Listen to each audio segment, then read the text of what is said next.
चलिए बढ़ते हैं अब आगे। केंद्र शासित जम्मू कश्मीर प्रदेश बनने के बाद यहां पहले विधानसभा चुनाव कराने से पहले 90 विधानसभा क्षेत्रों के परिसीमन की दिशा में बड़ा कदम उठाया गया। लोकसभा स्पीकर ओम बिरला ने जम्मू कश्मीर केंद्र शासित राज्यों के लिए केंद्र सरकार द्वारा गठित परिसीमन आयोग में एसोसिएट सदस्यों को नामांकित कर दिया। जस्टिस रंजना प्रकाश देसाई को 7 मार्च को परिसीमन आयोग का अध्यक्ष बनाया गया था। भारत के चुनाव आयोग के आयुक्त सुशील चंद्र इसके सदस्य हैं। ऐसे सदस्यों में पीएमओ मंत्री डॉक्टर जितेंद्र सिंह, श्रीनगर संसदीय क्षेत्र के सांसद और नेशनल कॉन्फ्रेंस अध्यक्ष डॉक्टर फारूक अब्दुल्ला भी शामिल हैं। इसके अलावा बारामूला संसदीय क्षेत्र के सांसद मोहम्मद अकबर लोन, अनंतनाग संसदीय क्षेत्र के सांसद जस्टिस हसनैन और जम्मू पुंछ संसदीय सीट के सांसद जुगल किशोर शर्मा शामिल हैं। इससे अंदाजा लगाया जा सकता है कि यह अंदाजा लगाया भी जा रहा है कि आयोग अपना काम 1 साल में पूरा करते हुए केंद्र शासित जम्मू कश्मीर प्रदेश को मिली 90 विधानसभा क्षेत्रों की सीमा को तय कर लेगा। इसको लेकर क्या कुछ कहते हैं जम्मू कश्मीर के राजनेता, वो आपको दिखाते हैं। हदबंदी आयोग को गठन करने के लिए आज जो न्यूज़पेपर में हमने देखा एक कमेटी बनाई है गवर्नमेंट ऑफ इंडिया ने, और उस कमेटी में हमने देखा कि पर्टिकुलर 2 पॉलिटिकल पार्टीज़ के लोगों को रखा गया है। ऐसा अगर होता है, अगर यही कमेटी काम करेगी तो इससे लोगों के दिलों में कहीं ना कहीं एक सवालिया निशान रहेगा कि 2 ही पार्टियों के लीडर्स और 2 ही पार्टियों के लोगों को इसमें शामिल करके क्या सरकार कोई मनमर्जी तो नहीं कर रही। तो इसलिए हम ये कहना चाहेंगे, अगर पॉलिटिकल लोगों का इस कमेटी में रोल रखा है तो सभी ऑल पॉलिटिकल पार्टीज़ जिनका जम्मू कश्मीर में रोल है उन सभी पार्टीज़ के होने चाहिए, नहीं तो किसी भी पार्टी का नहीं, बल्कि सिर्फ एक रिटायर्ड जो है चीफ जस्टिस या उस रैंक के जो अधिकारी उनको नियुक्त करके वो कमेटी बनाए, ऑफिशियल कमेटी बनाई जाए और वो काम करे। तो हमें उम्मीद है कि गवर्नमेंट इसमें ज़रूर रिव्यू करेगी अपने डिसीजन को और सभी पॉलिटिकल पार्टीज़ के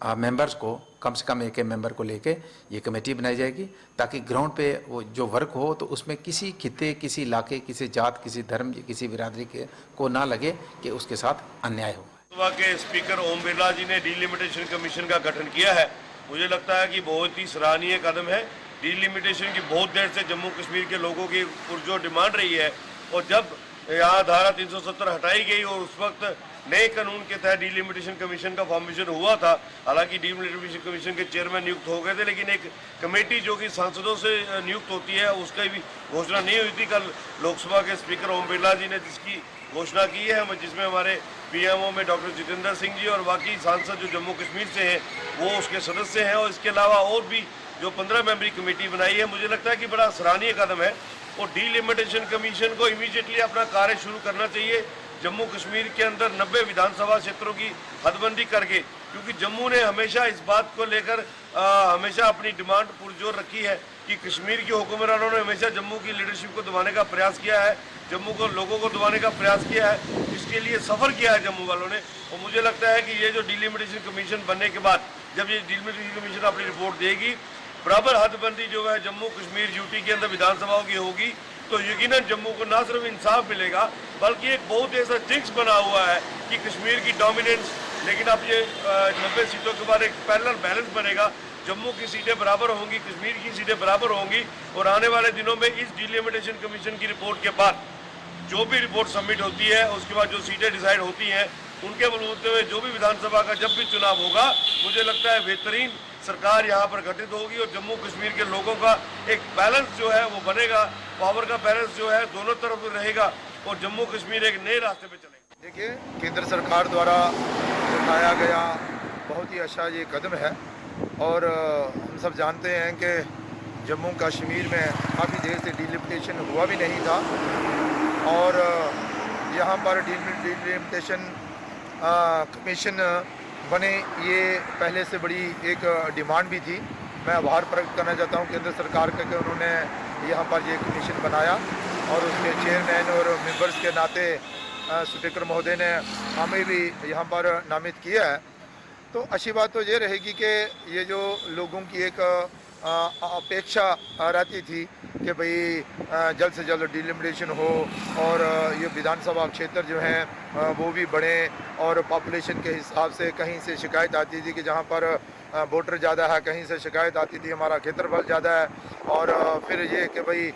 अक्सर शिकायत रहती थी कि भाई शायद किसी क्षेत्र को इसका नुकसान हो रहा है, भेदभाव हमारे साथ किया गया है। तो अब डिलिमिटेशन कमीशन जो बना है तो इसका हम वेलकम भी करते हैं और जो हमें इसमें बतौर मेंबर लिया है,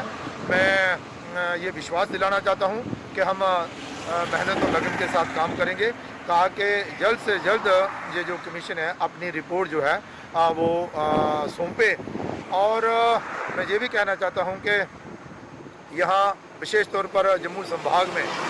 एक विधानसभा क्षेत्र में 2 लाख